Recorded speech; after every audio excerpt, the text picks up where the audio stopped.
Amigos, amigas, muy buenas noches. Estamos en otro programa de Emprender con Javier. Les quiero presentar a una persona que en la tecnología, en la innovación, en ese talento humano que tenemos los ecuatorianos, ha podido emprender. Les hablo de Ernesto Kruger, que tiene una empresa que ha permitido ese desarrollo en el Ecuador, que no solamente ha generado beneficio en el Ecuador, en lo privado y en lo público, sino que es un exportador de tecnología, de software. Ernesto, bienvenido, qué gusto, muchas gracias por acompañarnos Javier, en esta entrevista.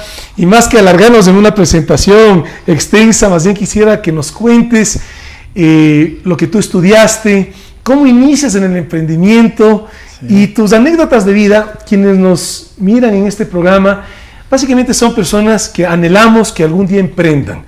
Tú sabes, los que hemos emprendido, sin duda lo hacemos con muchas incertidumbres, y lo que uno quiere es tratar de tener certezas, y esas certezas las podemos dar quienes en el emprendimiento, en el haber hecho, en las dificultades, también podemos ver lo que, digamos, de atrás para adelante, lo que eso ha significado, las vidas positivas que hemos tocado, a quienes hemos dado trabajo, las vidas positivas que hemos tocado en todos los que están alrededor, proveedores, clientes, y sobre todo motivar a que puedan ver en el emprendimiento una opción de vida, y más aún en una grave crisis económica como la que hoy en día está pasando en nuestro país. Así que qué gusto, Ernesto. Muchas y gracias, más bien Javier. te paso la palabra. Pues nada, yo soy un emprendedor por necesidad, digo yo. Nací en un barrio del centro histórico. Aquí en Quito. Aquí en Quito. Mi madre tuvo dificultades económicas, aunque era una activista social, trabajó como Monseñor Leonidas Proaño, era su brazo derecho con los indígenas, y desde muy chiquito entendí la parte social, pero veía que la social no iba acompañado con las dificultades económicas que teníamos. Y si a eso le unes a un padre que estuvo ausente, entonces tenías todo cuesta arriba. Entonces la gran mayoría de personas tenemos cuestas arriba. Entonces, ¿qué nos toca? ¿La vida nos da limones o hay que hacerle limonada? Entonces yo comencé por las necesidades en los 4 años, creo que, a lavar carros en el centro histórico, y me pagaban. Esa es tu niñez. Esa es la niñez. Tu colegio. Entonces yo, no, 4 años, imagínate.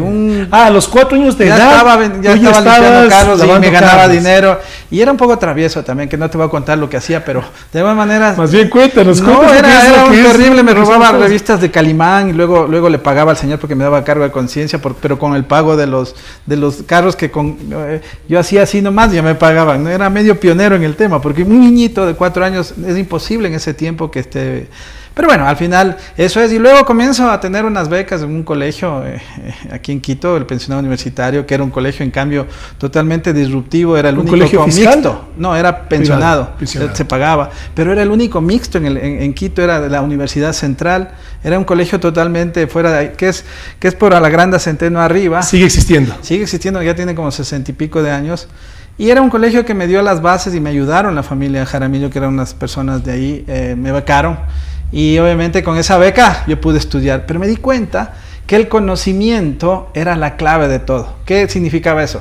El conocimiento era que yo podía enseñar algo y ser profesor de las personas. Entonces yo me di cuenta que los papás necesitaban hijos vagos, que había que ayudarles a estudiar, entonces me dediqué a ser profesor. Entonces con ese profesor me ganaba el dinero, y pues hice eso desde los 15 años. En muchos aspectos. Es que la necesidad es la madre del emprendimiento. Si tú te fijas, cuando uno tiene necesidad, se le despierta el emprendimiento. Pero no hay que ser emprendedores. Por eso te dicen que la necesidad es la madre de la creatividad. Exactamente. Y en la creatividad tú puedes desarrollar tantas posibilidades. Entonces ahí comenzamos, y luego fuimos a una universidad que era la más barata, la que costaba una cajetilla de tabaco el semestre, más o menos hago la ilustración, porque yo no fumaba, pero más o menos decía una cajetilla. Era la Politécnica Nacional, y también logré una beca ahí, logré trabajar ahí en ingeniería electrónica y sistemas de control. Entonces yo estudié, pero estaba fuera de foco un poquito, ¿no? Entonces la necesidad era la chispa, seguía enseñando. ¿El único en tu familia que estudió esa carrera? El único, sí. Entonces Kruger hay poquitos, ¿no? Entonces es yo y mi hermana, y unas hermanas que me enteré luego que había por mi padre, pero que son mayores a mí, todo. Pero bueno, al final vendía mariscos también. O sea, un día a la semana me iba a Manta porque conocí mejor dicho, a Bahía, y conocí a una chica. Entonces yo mataba 2 pájaros Iba, le visitaba, pero venía trayendo un quintal de langostas. Trabajo y placer. Exactamente. Entonces hacía eso y estudiar. Entonces eso era fatal porque viajaba el martes de noche, regresaba el miércoles a la noche. O sea, era ida por vuelta, trayendo mariscos, vendiendo en la calle. Yo creo que fue el primero que se paró así en la calle, ahí en la aduana, porque decía, ¿dónde hay dinero? Ahí me voy, y vendía todito, y entre esos hasta finalmente terminé comprando un barco, una de estas lanchas para pescar. ¿Tenías una lancha? Ahí con mi socio, que mira, la vida te enseña que las personas que te van a enseñar no son tal vez en la universidad, no, era un tipo que tenía 4º grado de primaria, pero me enseñó a vender, a cómo abordar a la gente. Yo era tímido, no tenía esas cualidades, no nos enseñan a ser despiertos, sino que el negocio te despabila y luego vas. Y luego con eso en mente, pues me fue bien, pero la enamorada se fue para Machala, y que era 1 hora menos, pero no sé qué iba a vender, bananos tal vez en Machala, yo no sé, pero al final continué, le vendí a mi amigo, le dije, ¿sabes qué? Yo ya no jalo, y me quedé a graduar. Fui profesor auxiliar en la universidad. Y siempre me sentía... Siempre tuviste la pedagogía. La pedagogía, el conocimiento era la clave. Pero aquí la clave está un concepto importante, Javier, que debes pretender inculcar. La gran mayoría de personas pueden emprender. Emprender es probar algo que te salga bien, pero no necesariamente te va a salir bien. Cuando se transforma el emprendimiento en un éxito comercial y vende, se llama innovación. Entonces nosotros lo que necesitamos en el país... Qué interesante concepto. Claro. Repítenos. Sí, lo que yo digo es, en el país no se necesitan más emprendedores, se necesitan innovadores, porque emprender puede emprender cualquiera. Es como, yo siempre hago un ejemplo, cuando estás de joven, tienes una enamorada, tal vez tuviste 2 o 3, y estás intentando ver quién va a ser la que te vas a formalizar una relación. ¿Y cómo le nutrimos ese concepto de innovación? Eso, ahí viene. Entonces, cuando encuentras y tienes una persona que te da un hijo, por ejemplo, el hijo no vive del amor, no vive del sueño, vive de los pañales, de los gastos, entonces tienes que producir. Entonces un éxito comercial, eso es innovación, que venda. En otras palabras, no existe nada mejor que la innovación. Tú puedes ser un montón de emprendedores, es como tu negocio, tú tienes en el medio agrícola, me contabas, ¿no? En el medio agrícola hay un montón que se meten a sembrar lo que tú siembras. Y de pronto, ¿quién tiene éxito? El que innova. ¿Y qué es la innovación? Ese permanente, constante movimiento para que la gente que te compra, que está en un mercado, te siga comprando. Deja de comprarte. Que es algo diferente a los demás. Exacto. Entonces te deja de comprar, disminuye, nuevamente ingresas a innovar nuevamente, ¿entiendes? Entonces un aprendizaje permanente. Exacto, y que el cliente, el máximo juez de tu producto, te siga comprando. Entonces cuando tú haces eso, eres innovador. Y lo que el Ecuador necesita son innovadores, es decir, aquellos que busquen mercados, que hagan cosas nuevas, y eso es. Entonces yo estuve en la vida siempre buscando cosas de mercado que hagan innovación. Probé de todo, me caí. Una vez me acuerdo que me fui de albañil porque un amigo me dijo, prueba la construcción. Yo quise probar desde las bases. Coincidencialmente fue la facultad donde yo estudié la que ayudé a montar los ladrillos, pero no era lo mío. Entonces lo mío era mental, era todo eso. Y aparece la computación en los años 90. Estoy hablando del 91. ¿Tú ya te habías graduado de ingeniero? No, yo egresé en el 92 y me gradué el 94, entre el año sabático del descanso de 6 años. Y ya tú sabes, ¿no? Esto de la Politécnica, que era fuertísimo, pero yo disfrutaba, ¿no? Yo era muy deportista, me fui a hacer deporte, jugué medio profesional, fútbol, baloncesto, en fin, un montón de cosas. Y me enamoré de mi esposa, que finalmente es ahora la que estamos ya 28 años ahí. Te felicito. Y claro, y en los 28 años me dice, estoy embarazada.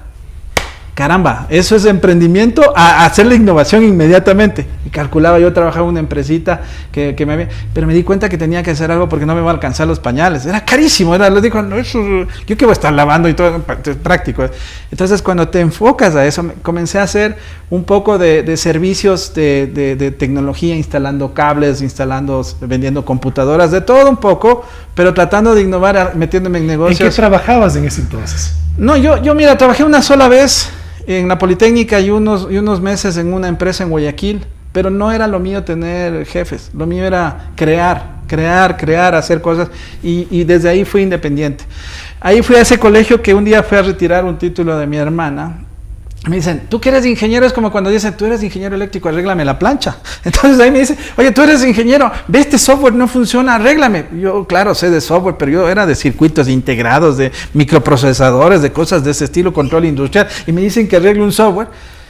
Y como yo me decían, pero explicando, no sirvió de nada explicación. Me dijeron, no, tienes que arreglar, es tu problema, nosotros siempre hemos confiado en ti y tienes que hacerlo. Entonces yo digo, bueno, manual en mano, y a quién sabe esto, aprendí de eBay, qué fácil esto, y les arreglé el sistema. Entonces ellos se quedaron tan agradecidos que me dije, ¿por qué no te quedas aquí? Te damos una oficina.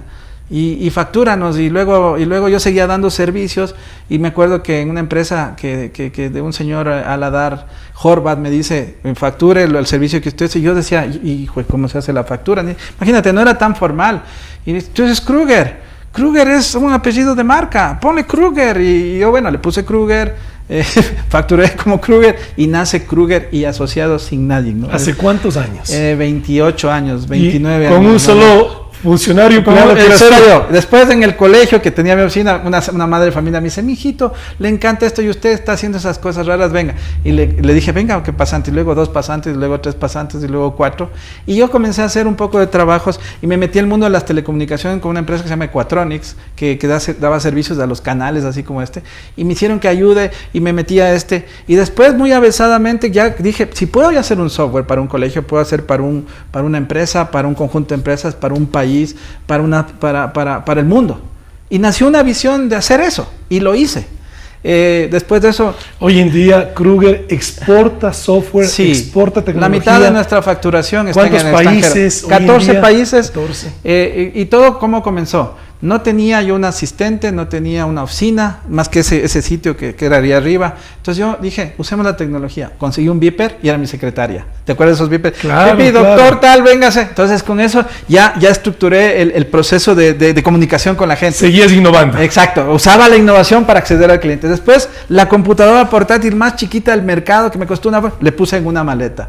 Y hoy cuando te invite a visitar mis oficinas está la maleta y el beeper con el que comenzamos. Y siempre digo, todo comenzó con una maleta y un beeper. Que de paso también cuéntanos, porque sería interesante, yo he visto un video de cómo son tus oficinas, el concepto tan diferente, la innovación, pero ahora cómo lo has trasladado también, no solamente a tu equipo de trabajo, sino a la educación. Exacto, mírate, todo tiene una razón, la innovación tiene una razón de ser por los conceptos que tú tienes que innovar para, ya sabes, para que tu usuario te compre. Entonces, nosotros hemos innovado en las tecnologías que hicimos. Entonces, ese caminar desde el software de colegio lo hicimos después un software ERP para los países. Luego hice el sistema provincial de la seguridad social en Ambato y luego todo el Ecuador usó el software. Integraste todo el software. Entonces, todo ese sueño que nació así, que al día de hoy el IES sigue usando mi software hace 20 y pico años, deberían ya cambiarlo. 20 años tiene vigencia el software. Y es bueno, está bien hecho. Y Made in Ecuador, longos ecuatorianos, como yo siempre digo, de buena onda.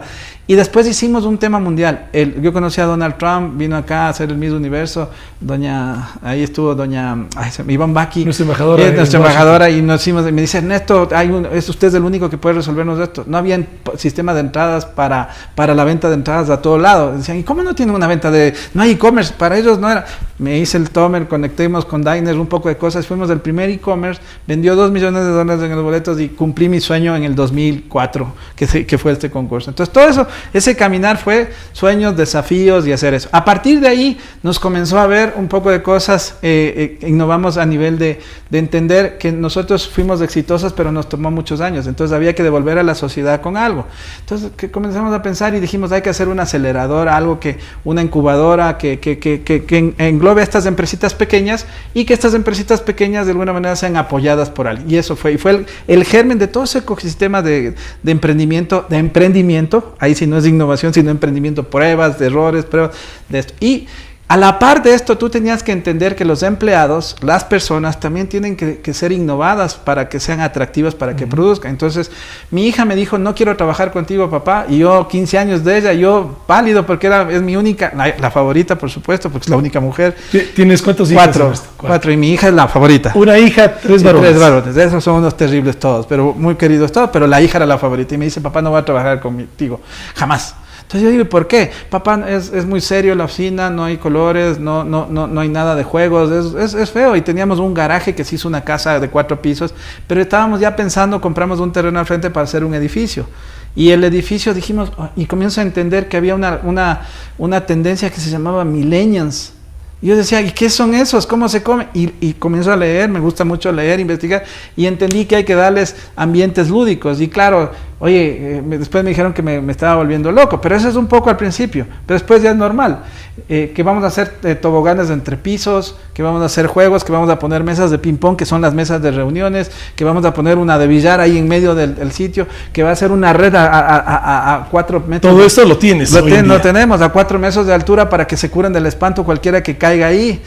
Todas esas locuras fue crear, y cada uno con significado, y una terraza con una vista espectacular de Quito. Entonces todo eso fue atractivo y nos convertimos en la marca número 1 empleadora del país, la número 1, hasta antes de la pandemia inclusive. Entonces creamos también un modelo de cultura organizacional que estaba basada en la felicidad. Compartir con otras empresas. Exactamente. Las empresas ecuatorianas comencemos a manejar ese ambiente lúdico. Y es copyleft, es decir, trabajo, pueden recreo. copiar. Y pueden copiar, es un copyleft. Yo siempre digo, mientras impactes en algo y estás haciendo algo a la sociedad, estás devolviendo algo. Entonces fuimos entendiendo eso, y de ahí ya venía un hijo mío que tiene 21 años que tenía problemas siempre en los colegios, ya no aguantaba los colegios, no quería ir a clases, la típica, ¿no? Y yo decía, pobre muchacho, está sufriendo en los colegios, y me decía, papá, yo quiero hacer un colegio nuevo, yo desde mi punto de vista, ¿cómo debe ser un colegio? Yo te digo, yo te voy a ayudar porque nuestro interés sería ayudar a la educación. Y en la pandemia se aceleró todo ese proceso y fundamos Kruger School, una escuela secundaria que tiene ahora 140 estudiantes. Hoy en día es una escuela secundaria. Secundaria. Entras en primer curso, bueno, hoy en día cambiaron eso.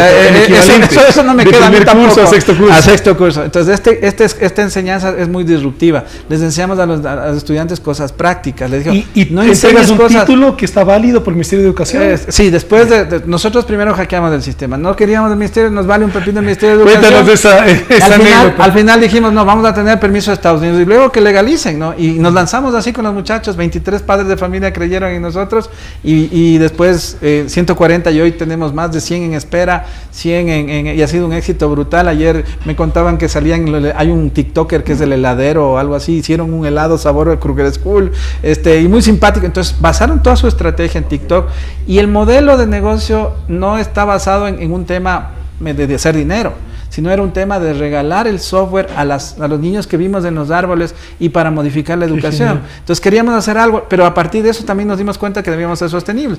Y nos salió el colegio, lo hicimos muy bien, y en este colegio la gente aprende autoaprendizaje de lo que te gusta. Entonces hay learning by doing, es decir, haciendo cosas. También tienes materias como mindfulness, todo lo que es meditación, gestión de emociones, manejo del dinero, cosas prácticas. Ernesto, aquí nos va a faltar muchos programas.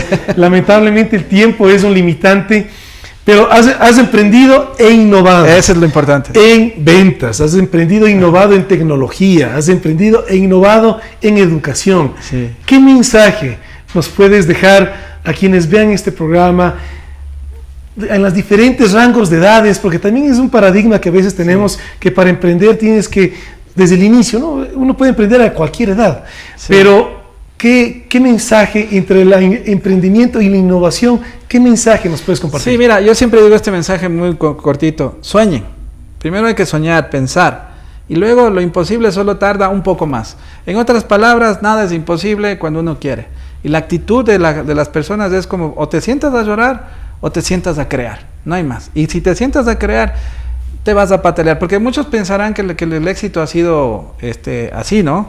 No, es así. Porque te ven el día de hoy, claro, pero el inicio. No, y es un camino empedrado, te metes en baches y vas y baches, pero lo interesante es que lo más supera lo menos, y digamos en crecimiento sea siempre para adelante. Y los problemas nunca terminan. Van a seguir. Y lo más importante es seamos felices, porque mucha gente hace lo que hace, pero no es feliz. Entonces yo me siento feliz. El dinero no es lo que te mueve. Es importante y se tienen las posibilidades, está muy bien. Pero lo más importante es que estás haciendo feliz, porque no necesariamente para ser feliz tienes que tener mucho dinero, sino hacer que otros les vaya bien, que otros triunfen, que vayas compartiendo todo eso. Y ahí quisiera regresar con la idea que tú nos das de la innovación. Ajá. Porque tú puedes estar vendiendo o estar en el negocio, cualquiera que este sea, y que de repente no eres feliz en ese negocio. Así es. Pero innovando en lo que estás haciendo, en tu actitud, en el mercado, en la presentación, exacto, logras conectarte con cosas que sin duda te den esa retribución, esa satisfacción que todos necesitamos de todo lo que estemos haciendo. Muchas gracias por su compañía. Un feliz año para todos, bendiciones en sus hogares y que emprendamos, vale la pena.